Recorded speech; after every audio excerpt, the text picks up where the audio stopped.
je crois que c'est moi qui suis très heureux de savoir que je ne suis pas le seul à penser comme ça.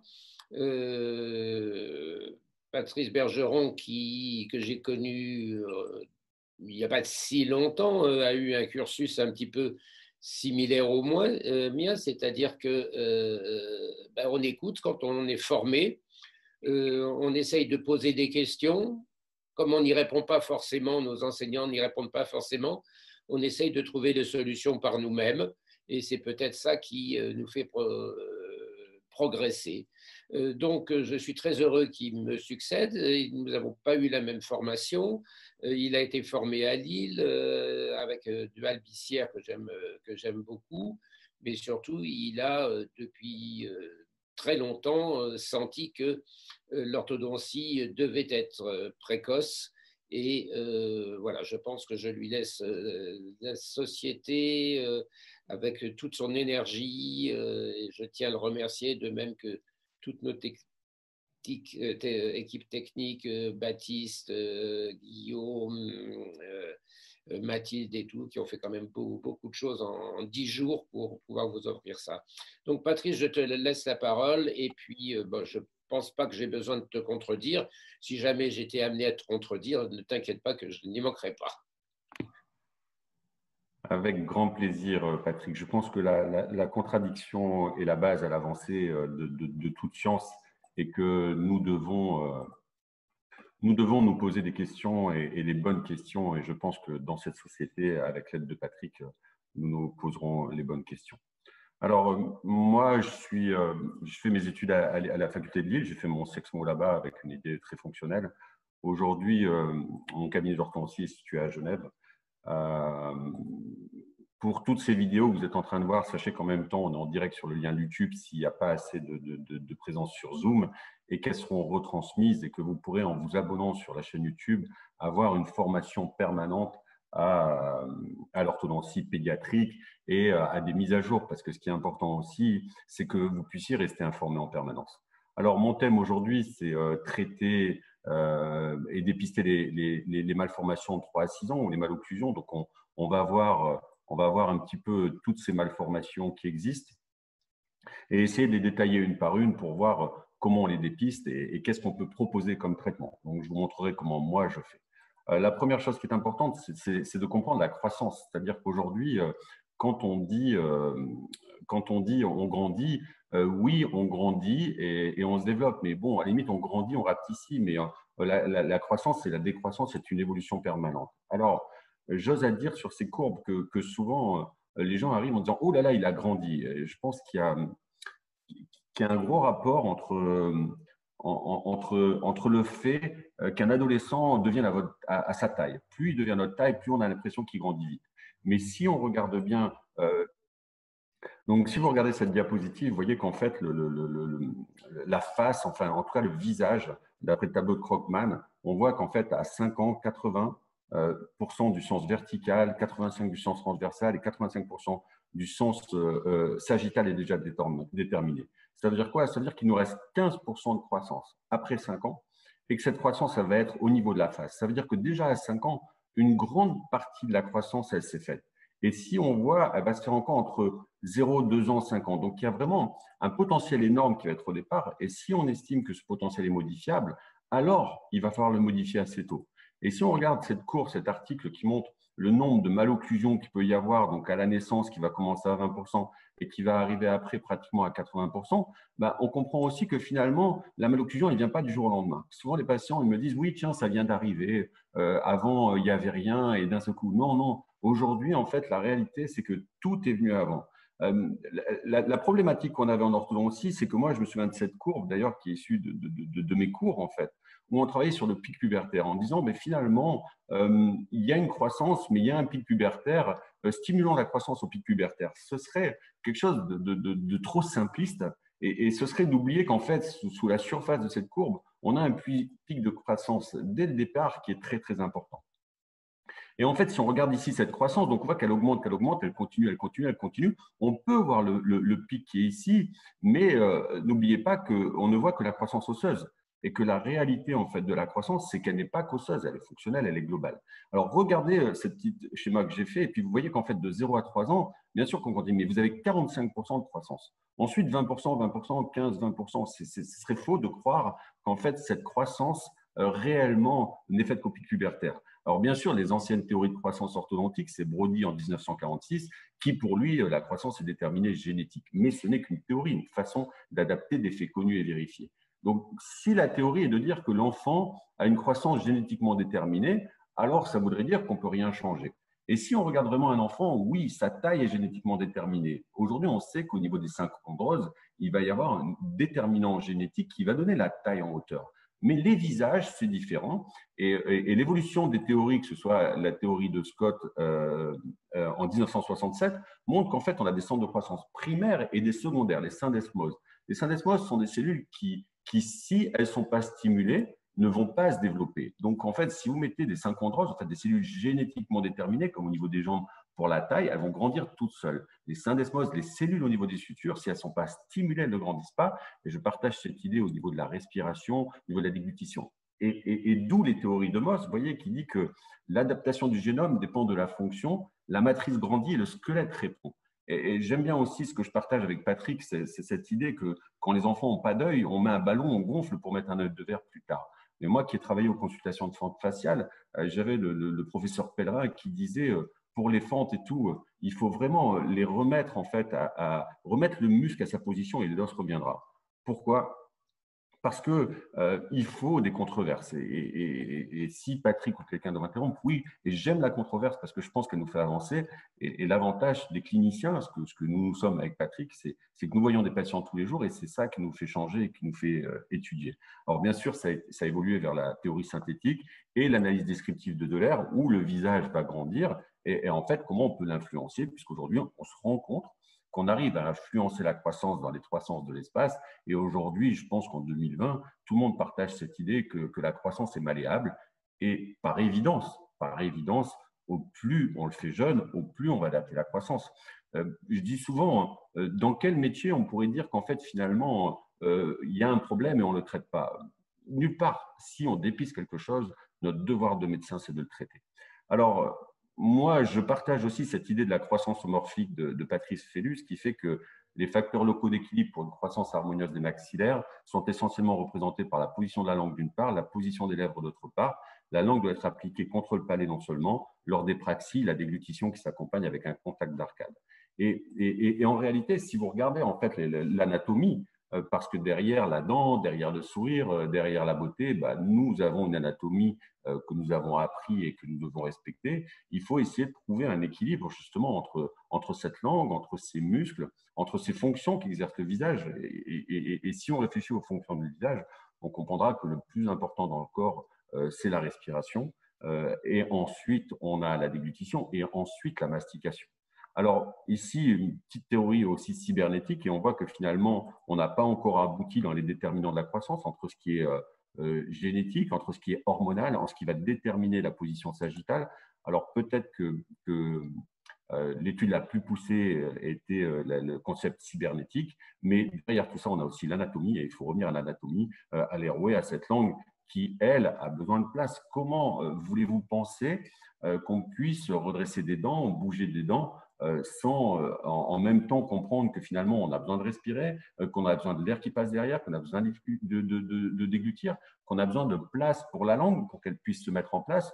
Et on va bien comprendre qu'en fait l'air devrait passer par le nez pour le stimuler, que si la langue elle part derrière, ben, on va avoir des apnées, on va reculer, on va avoir des belles conférences, mais aussi qu'on doit déglutir et on voit sur cette image le mouvement de remontée de l'osioïde, cette compression de la langue, l'onde péristaltique qui va permettre de créer cette déglutition et que tout ça fonctionne ensemble et que ces forces qui vont être exercées jusqu'aux forces dans la parole en mastication, bah, elles doivent fonctionner ensemble. Elles doivent fonctionner ensemble, elles doivent fonctionner avec la mâchoire, elles doivent fonctionner avec les dents. Et dès le départ, parce que dès le départ, si on prend des mauvaises habitudes, eh ben, en fait, ces habitudes vont continuer. Alors, un exemple d'un patient d'une classe 2, donc on va avoir les classes 2, les décalages antéro-postérieurs. Vous voyez, on voit la lèvre du haut, la lèvre du bas, un décalage pratiquement d'1 centimètre dès le départ. Est-ce qu'on peut le laisser déglutir en avalant sa lèvre, en laissant sa lèvre du haut? Bien sûr, c'est la spirale morphodysfonctionnelle qui va le décaler. Alors, on va appareiller avec 2 appareils qu'on va décrire un petit peu à peu, mais regardez cette position des lèvres. Et ça, c'est la croissance morphique. Et si en plus, après, on se rend compte que finalement, ces forces de 30 kilos ont une influence sur le corps en globalité, bah forcément, en fait, il va y avoir des décalages, des adaptations qui vont se faire sur le corps. Alors, si on essaie de voir les adaptateurs de classe 2, en fait, vous voyez, enfin, la théorie, c'est plus on propulse, plus on ouvre. En fait, la réponse du décalage va dépendre des hauteurs qu'on va mettre sur nos appareillages et des angulations qu'on va mettre. Ce que faisait Planas avec 2 appareils, ce que nous, on va faire avec un appareil, que moi j'appelle le régulateur de croissance contrôlée.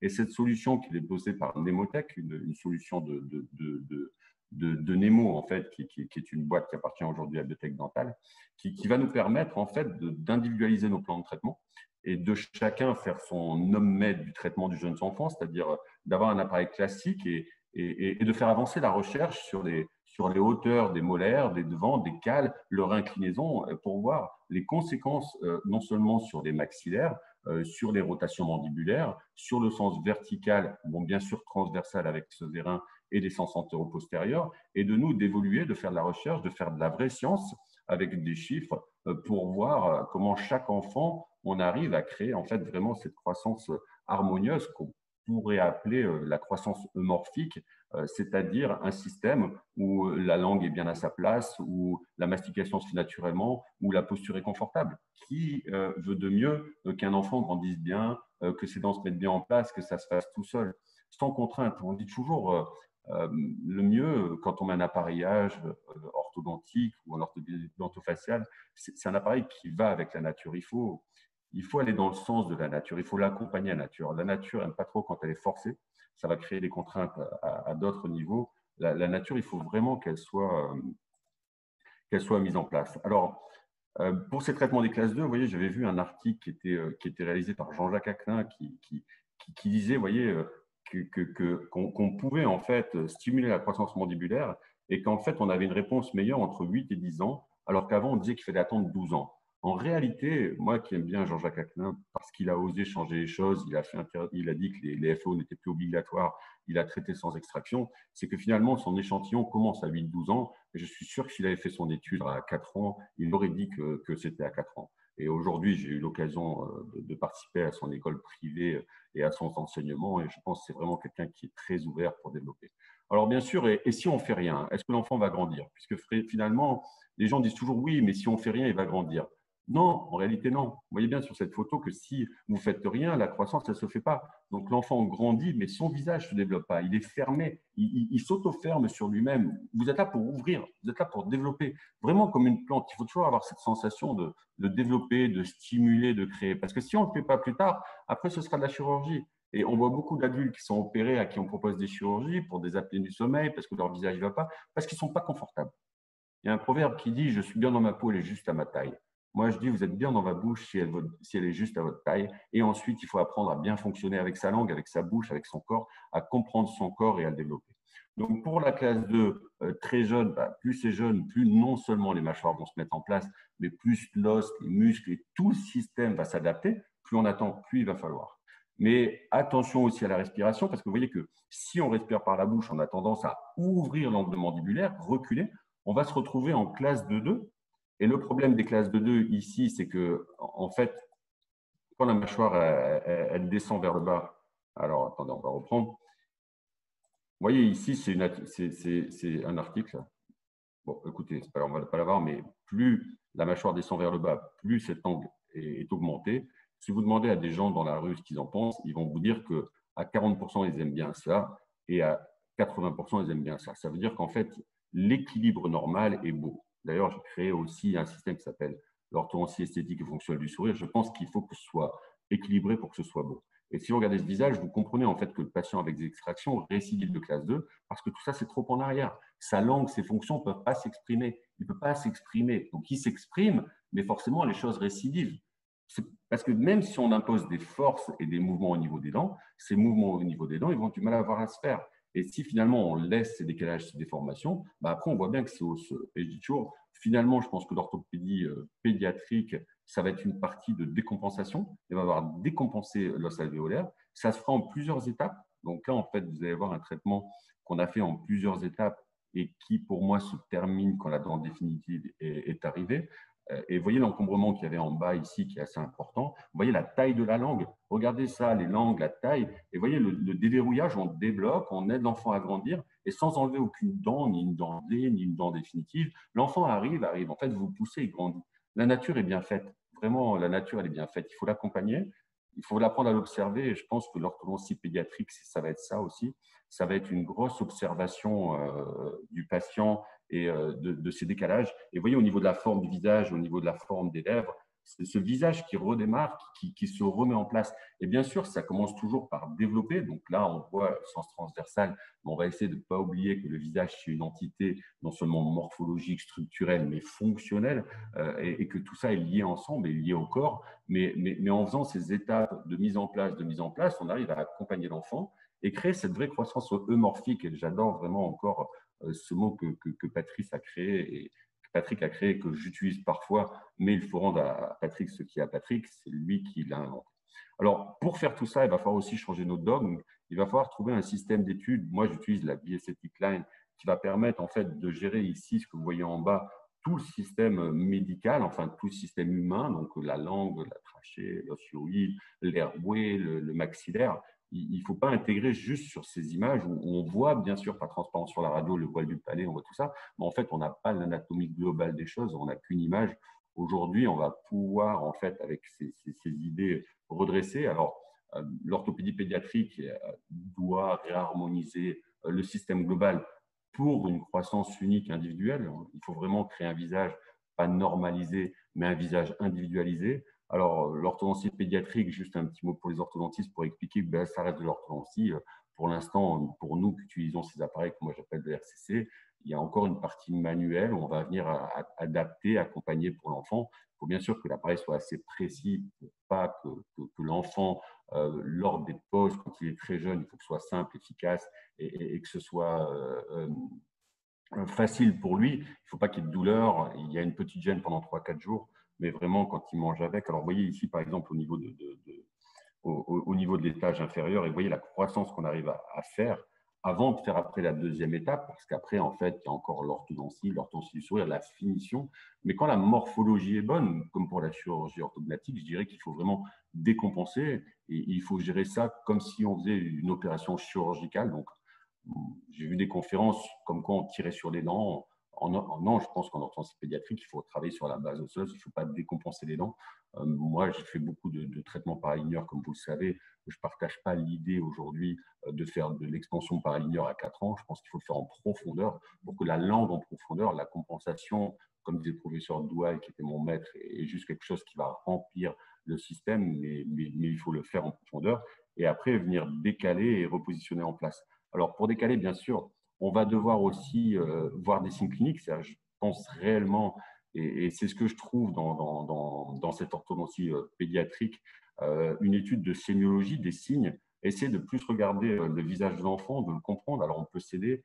Moi, j'utilise un logiciel diagnostique qui va prendre des images, des photos pour avoir le plus d'informations et puis surtout pour se permettre d'organiser notre cerveau parce qu'il y a beaucoup de choses à regarder sur l'enfant.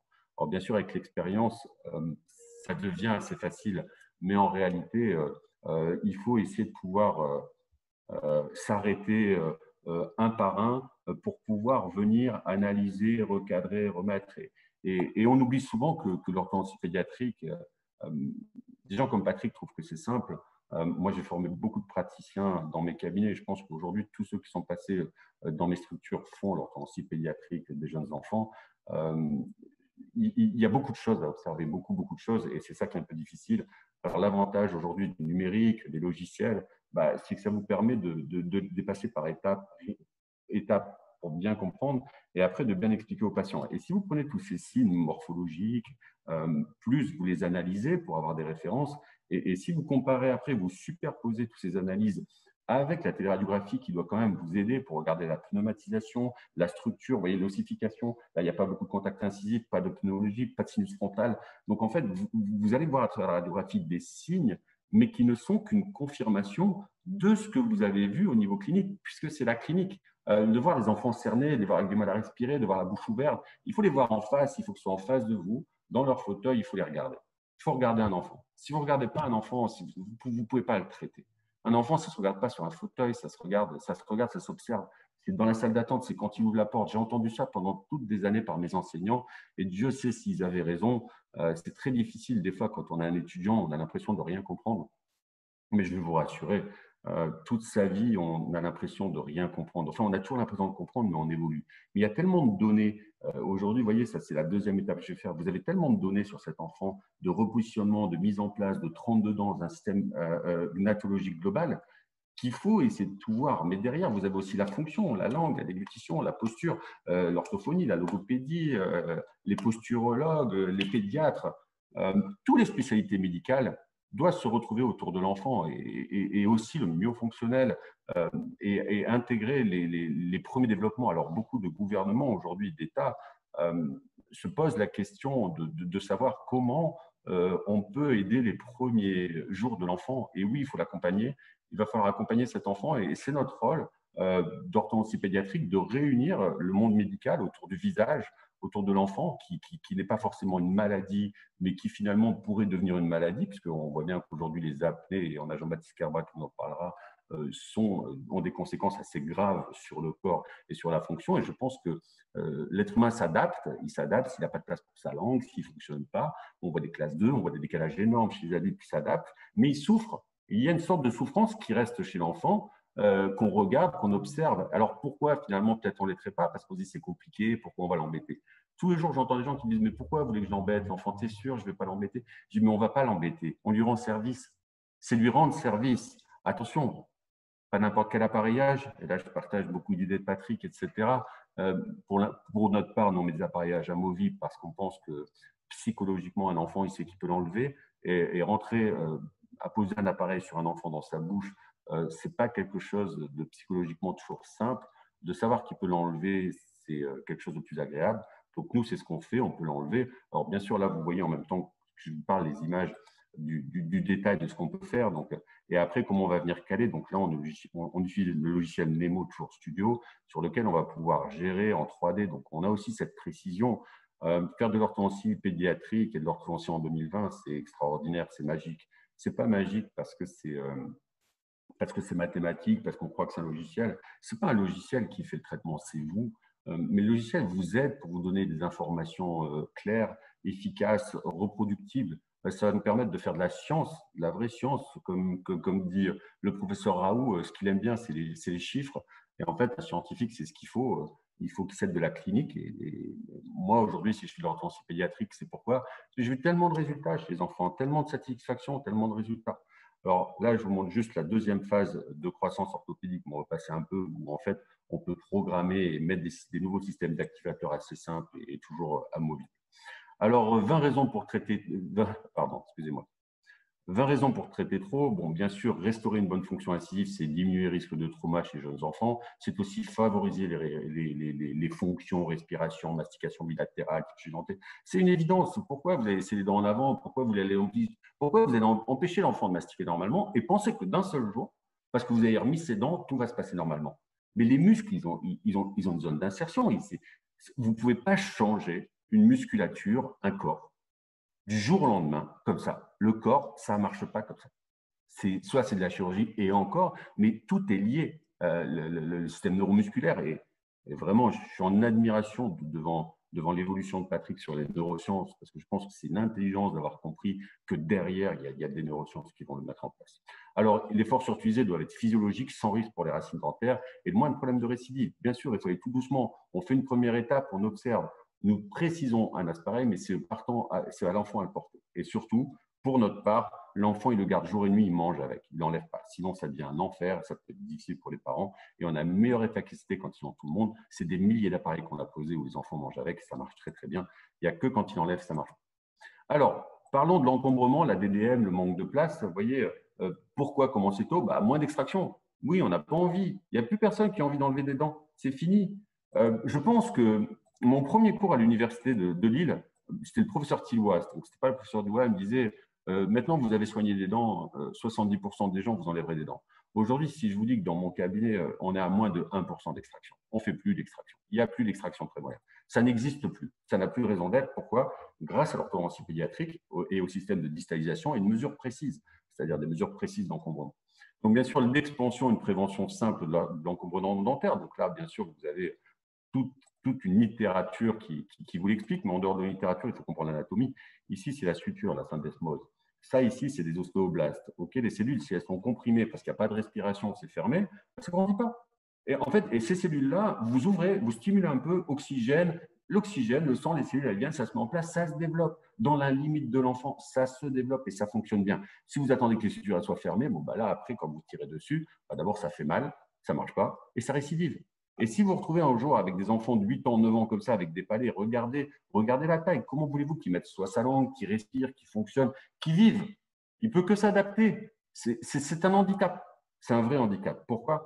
Parce qu'en bas, vous avez tous ces muscles qui sont coincés dans la mâchoire, qui sont là. Donc forcément, pour moi, c'est un déterminant. J'appareille jamais le bas, enfin jamais, une fois sur 1000, et que le haut. Pourquoi? Parce qu'il faut modifier l'enfant sans le transformer. Il ne faut pas transformer la génétique, il faut l'accompagner. Il faut garder toujours une référence naturelle. Quand vous gardez le bas, en fait, vous voyez que cette langue, elle détermine la dimension transversale du bas. Le haut, il grandit, et la limite, c'est quand on est à la limite des cuspides linguales des molaires. Là, on va retrouver, ensuite, on redéveloppe les fonctions respiration, rééducation des linguales. Le système, il remarche, les legs, elles se retouchent, fait exactement tout ce qui est écrit, et le système redémarre. Ça repart, ça refait, et l'enfant, il reprend sa croissance normale. Et du coup, eh ben forcément, alors, je vais juste continuer. Donc, forcément, si la langue, elle revient, elle va réappuyer sur le palais, elle va reprendre sa fonction. Forcément, en remontant sur le palais, les joues, en fait, derrière aussi, elles vont se reconformer. Et en refaisant cette arcade, vous allez voir que tout se remet en place, le système, et puis forcément l'encombrement, les dents en avant, et la récidive. Parce que quand on l'a fait tôt, évidemment, on va aussi éviter cette récidive avec un maxillaire qui se remet en place. Donc, on va utiliser, moi, ce que j'utilise maintenant depuis 20 ans, c'est un appareil qu'on a un peu amélioré, que je décris sur un site qui s'appelle rccpédiatrique.com, qui permet en fait de montrer, mais vous pouvez le faire vous-même. Avec les logiciels Nemo de biotech, en fait, vous pouvez faire du homemade, vous pouvez utiliser le logiciel pour faire vous-même l'appareillage ou demander qu'il vous le fasse. Alors, regardons l'encombrement. J'adore ces images qui sont là. Vous voyez, en fait, vous voyez la dent qui arrive, c'est extraordinaire. En fait, on ne connaît rien. C'est juste une magie. La seule chose qu'on sait, et que ça c'est évident, c'est comme pour garer sa voiture, c'est que ici, si vous n'avez pas la place, vous ne risquez pas de garer entre ces deux dents. Donc forcément, elles vont se mettre en bout, en double, elles vont pousser. Mais ces processus de changement au niveau des gencives, c'est quelque chose d'extraordinaire. Mais il faut la place. S'il n'y a pas la place, vous n'y arriverez jamais. Vous n'arriverez pas à développer, à mettre les choses en place. Donc il faut développer pour que ça grandisse et que ça puisse se mettre. Et si on voit cette dent, c'est pareil, on développe, et d'un seul coup, elle vient. Pourquoi? Parce que sinon, elle va pousser au-dessus, elle va se mettre là, elle ne va pas réussir à se mettre en place. Donc, en fait, en développant, on va réussir à la mettre en place. Bien sûr, si on ne fait rien, il ne se passe rien. La dent, elle n'a pas la place, elle n'a pas la place. Et pire maintenant, on va retrouver des encombrements, des traitements de jeunes enfants. Alors, bien sûr, quand on travaille sur un os, il est lié à tout le reste. Donc là, je remercie aussi un ostéopathe avec qui j'ai beaucoup travaillé. Mais en fait, toutes ces sutures sont liées les unes avec les autres. Il n'y a pas de suture qui est individuelle. Donc, bien sûr, tout ça va devoir être pris en compte. Et ici, si on regarde aussi les articulés inversés, il faut bien faire la différence aussi du diagnostic différentiel de l'articulé inversé et du bon articulé. Et bien sûr, pour le corriger, utiliser et regarder le visage qui va se redresser, qui va se remettre en place et qui tout doucement va reprendre sa croissance. Ça se fait dans le temps. Et dans le temps, d'un seul coup, le visage s'harmonise et revient en place. Donc, une dernière chose sur les tétines, les lèvres et sur les béances. Donc, bien sûr, la langue, si elle n'a pas la place, elle va se mettre en place. Et on voit sur cette photo que la langue, elle vient s'intercaler entre les dents. Il faut aussi cette rééducation pour qu'elle revienne derrière. Donc, c'est des logopédistes, des orthophonistes, de tous les professionnels, de tous les appareillages qui vous conviennent le mieux. Pour notre part, on va utiliser Froggy Mouse, mais tous les appareils peuvent vous aider à avoir une rééducation. Et quand on accompagne les deux, on arrive à avoir une béance qui va se corriger, qui va se mettre en place, qui va se finir. Et vous voyez, la béance articulée inversée, on vient. Bon, à l'époque, j'utilisais des bagues, maintenant j'ai arrêté. Et en fait, ces traitements viennent et naturellement, les dents se mettent, sont stables et se mettent en place. Alors, si on regarde aussi au niveau fonctionnel, vous voyez cette béance au départ, la béance qui se corrige, et on voit que le couloir oropharyngé diminue, même la taille des amygdales et des végétations qui, eux, sont là pour comprendre partie. Et si on attend, on est obligé de faire de la chirurgie. Et si on n'a pas géré, ça récidive. Tout repart en avant, tout repart. Pourquoi? Parce qu'on n'a pas géré le système fonctionnel. L'orthopédie pédiatrique, c'est quelque chose qui est sain, qui est bon, qui pour moi est indispensable dès qu'on a fait un diagnostic morphose et qui va permettre une stabilité, qu'elle soit morphologique, fonctionnelle, mais surtout qui va recréer une individualité au patient qui est une individualité unique. Pourquoi? Parce que d'abord, dans nos métiers, on parle beaucoup d'esthétique de sourire, mais en réalité, vous voyez que tout ça est quelque chose d'anatomique et de physiologique et il faut étudier d'abord, nous, pour notre part, je dis toujours le sourire, c'est sérieux, étudier les muscles. Ne pas oublier que le visage vieillit, ça fait, c'est que plus vous avez une croissance morphique, plus vous aurez aussi un vieillissement qui va être agréable. Et finalement, notre rôle, vous voyez, c'était Voltaire qui disait, père de vos enfants, guidez le premier âge, ne forcez point leur goût, mais dirigez leur pas. Je pense qu'il faut garder cette phrase dans nos têtes pour dire que l'orthodontie pédiatrique, c'est de guider l'enfant, de guider sa croissance et de l'améliorer. Quoi de mieux dans la vie que de pouvoir aider un enfant à se développer. C'est vraiment notre rôle, notre spécialité. Je vous remercie à tous et vraiment, je suis ravi et très honoré d'avoir pris la présidence de cette société. Eh bien, mon cher Patrice, heureusement que j'avais décidé de parler d'un sujet nouveau, parce que si j'avais dû parler de l'orthodontie pédiatrique, je l'aurais fait de la même manière que toi, et finalement, on aurait dit la même chose tous les deux.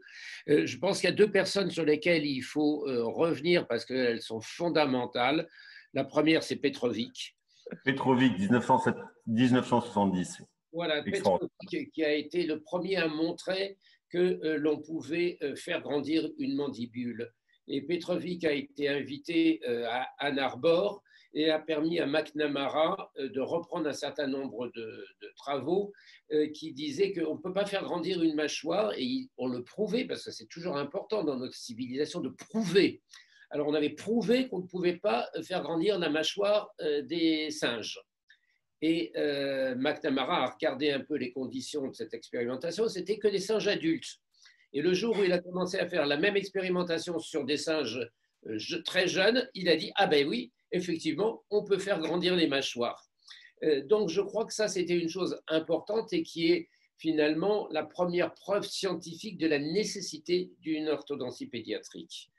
Donc merci à Petrovic, et je pense que McNamara, en plus McNamara et Ann Arbor, ils ont fait des tas de statistiques. Ils ont montré, tu en as parlé un peu, des courbes de croissance qui montraient qu'effectivement, il y avait une courbe, que la croissance était très importante avant 5 ans, après que ça baissait, après qu'il y avait un pic de croissance, ce qui faisait que les gens disaient, il faut attendre ce pic de croissance. Mais personne n'a regardé la conclusion qu'il a tirée de ça. Et McNamara a écrit, effectivement, ce sont des statistiques, mais les variations individuelles sont telles qu'on ne peut tirer aucune conclusion de ces courbes. Voilà, donc si vous avez des questions… J'en profite, oui, pour transmettre les questions du chat. Premièrement, Caro qui nous disait il faut commencer à s'intéresser au bébé, aller chercher le problème à la racine. Pourquoi attendre même 4 ans alors qu'on peut maintenant accompagner ses enfants déjà bébés? Et cela rejoint une autre question qui dit pourquoi l'orthodontie pédodontique fait-elle peur? Vous savez, j'ai une très bonne raison qui est valable pour beaucoup d'autres choses. Je crois que je l'ai entendu dans des conférences sur les traitements des cancers. Les traitements tardifs, c'est plus lucratif. Alors, ouais, je vais tempérer un petit peu. Je pense que… Oui, mais il faut toujours me tempérer. Donc… Pourquoi ça fait peur? Parce que d'abord, les gens, ils se disent, mais il faut attendre les dents définitives. Ils sont toujours persuadés que l'orthodontie, c'est le déplacement des dents. C'est un problème d'étymologie. Ortho, c'est remettre droit, et l'odonte, la dent. Donc, remettre droit la dent. Or, l'orthodontie pédiatrique, avant, nous, on appelait ça l'orthopédie dentofaciale, puisque moi, je suis spécialiste en orthopédie dentofaciale, pas orthodontie. Mais l'orthodontie est devenu un mot commun. Ça représente un métier. Mais l'orthodontie pédiatrique n'a pas pour but de redresser les dents de lait. C'est ça qu'il faut comprendre, c'est que l'orthodontie pédiatrique a pour but de créer une croissance homorphique, de redresser les mâchoires, le visage et la croissance en globalité. Donc ça, c'est vrai. La bonne question, c'est est-ce qu'il faudrait le faire plus jeune? Oui. Si on pouvait le faire bébé, moi, in utero, je voyais bien que mes enfants étaient différents, mais le mec qui faisait l'échographie pensait que j'étais un peu fou. Finalement, il est exactement comme j'avais prévu. On le voit. Après, nous, il nous faut des moyens aussi. Les moyens qu'on a aujourd'hui, il y a des moyens où il faut qu'on s'accroche sur quelque chose, sur des dents pour pouvoir développer la mâchoire. Donc, on a des appareils fonctionnels qui vont pouvoir être faits, je pense, dès la naissance, c'est sûr. Et après, il y a aussi la psychologie. L'âge de raison est à 7 ans, donc il y a aussi beaucoup de gens qui attendent 7 ans. Mais en réalité, non, un enfant à 3 ans est très coopérant. À 1 an, à 2 ans, il faut trouver d'autres techniques qui dépassent l'orthodontie pédiatrique, mais qui sont une voie intéressante des recherches de la société scientifique et qu'on va avoir. Et surtout grâce à l'ouverture. Aujourd'hui, c'est plus de 2500 professionnels qui sont intéressés à ce congrès en 8 jours. On voit bien qu'on a des médecins, qu'on a des pédiatres, qu'on a des logopédistes, des ostéopathes. On voit bien qu'il y a un intérêt global des professionnels pour travailler ensemble. Et on mettra tout en place pour réunir tout le monde et pour débattre de ces sujets et de faire avancer dès les premiers pas et dès les premiers âges. Je rebondis sur les autres questions qui ont été également posées. Dorine nous demande s'il existe un annuaire des orthodontistes pédiatriques. Je me permets de répondre à celle-ci, sachant que c'est l'annuaire des membres de la SFOP qui sera bientôt publié une fois que l'on aura pu mettre en place la signature, notamment de la charte éthique, pour s'assurer de la philosophie de chaque personne apparaissant sur cet annuaire de membres de la SFOP. Et ensuite, une question de Véronique de Groot. En cas d'amygdale importante et prognatsie, préconisez-vous, docteur Bergeron, l'opération? Et si oui, à partir de quel âge? Alors, d'abord, écoutez, l'opération, c'est un mot qui fait peur. En 2000, dès qu'il y avait des grosses amygdales, je faisais opérer tous les patients. Un jour, un pédiatre m'a appelé et il m'a dit, écoute, j'ai vu toutes tes conférences, j'aime bien ce que tu fais, mais ne va pas au-delà de tes limites. D'accord? Et s'il y a une opération d'amygdale à faire, c'est à moi, médecin, à prendre la décision. J'étais associé ici avec un chirurgien plasticien, il me faisait pareil pour l'orthognatique. Je pense que les amygdales, c'est un filtre, c'est quelque chose de naturel. Je pense que le problème de la pollution, et c'est un problème plus grave puisque c'est un problème étatique et c'est un problème politique, la pollution atmosphérique fait que les enfants, plus la mastication molle, ne développent pas leur mâchoire. Donc, ils ouvrent la bouche. Quand ils ouvrent la bouche, le seul filtre, ça reste les amygdales qui sont en train de bloquer toutes les molécules qui sont néfastes et qui ne permettent pas des échanges normaux dans les poumons qui pourraient créer des problèmes beaucoup plus graves et qu'on retrouve jusqu'à des pneumonies. Donc, je pense qu'il faut respirer par le nez, redévelopper le maxillaire et surtout, dans un cadre de prognatsie, là, je pense que Patrick pourra en parler lui aussi, d'abord de stimuler la croissance maxillaire par justement ces masques de l'air, stimuler la croissance transversale, regarder ce qui se passe et si ça n'évolue pas, enlever les amygdales, à moins que le médecin trouve qu'il y a un signe grave qui serait des problèmes respiratoires majeurs qui pourraient créer chez l'enfant un problème plus grave et qui obligerait d'urgence d'enlever les amygdales. Mais pour ma part, en tant qu'orthodontiste pédiatrique, je ferai d'abord tout pour stimuler la croissance du maxillaire et dans son cas, dans les 3 sens, antérieur-postérieur, transversal. Et je gérer le sens vertical en même temps sur la direction de l'arc facial et d'observer tous les 6 mois ce qui se passe, à seule condition, c'est qu'il n'y ait pas un médecin qui donne une indication d'opération. Donc d'abord, voir un médecin et voir son médecin pour avoir l'avis. En tout cas, au niveau orthodontique, si c'est une prognathie, c'est souvent des rétrognathies maxillaires. Voilà finalement pourquoi il faut être pluridisciplinaire je veux dire, l'enfant, ce n'est pas des tiroirs différents et chacun ouvre et ferme son tiroir. C'est un tout et c'est pour ça qu'il faut travailler d'une manière coopérative avec les autres spécialistes. Vous savez, les conférences les plus intéressantes, c'est souvent celles qui concernent des sujets qu'on connaît, qui ne nous intéressent pas, parce que l'avis des non-spécialistes des dents est souvent très enrichissant pour nous qui travaillons sur la croissance.